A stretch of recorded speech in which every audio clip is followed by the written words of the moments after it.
It's K back at it with another video. We did a thing. We cleared out more land for the tiny house. I don't know if you guys remember, but the grass was literally at this point, straight up to the house. You barely could walk along this. But we cleared all of this out. And I'm thinking, it's a ditch that runs back through this. I'm thinking we can go, at least I was burning it, still got a lot more to go.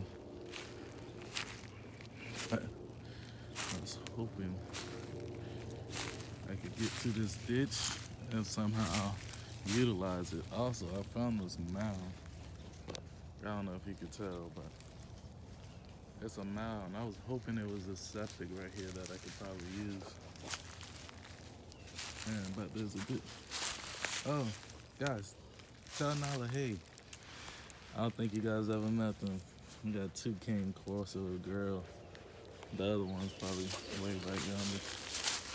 I know what y'all thinking, but anybody who could let their animals free roam, they're pretty good animals. They're pretty good pets. But yeah, back to this. I want to clear that ditch out and somehow utilize it. I'm thinking I might put like crayfish, crawfish, whatever you want to call them inside, just to, you know, have some type of vegetation or whatever. But look back at it. Isn't it beautiful? But I'm hoping underneath there'll be a septic so I could run some lines. That's the real reason why I cleared it out. But yeah, it's looking good. It took us maybe 4 or 5 hours yesterday.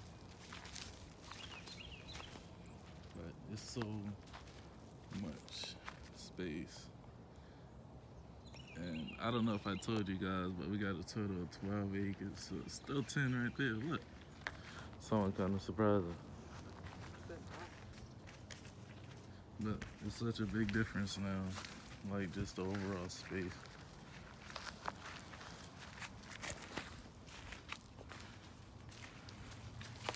A lot more to go. Tune in.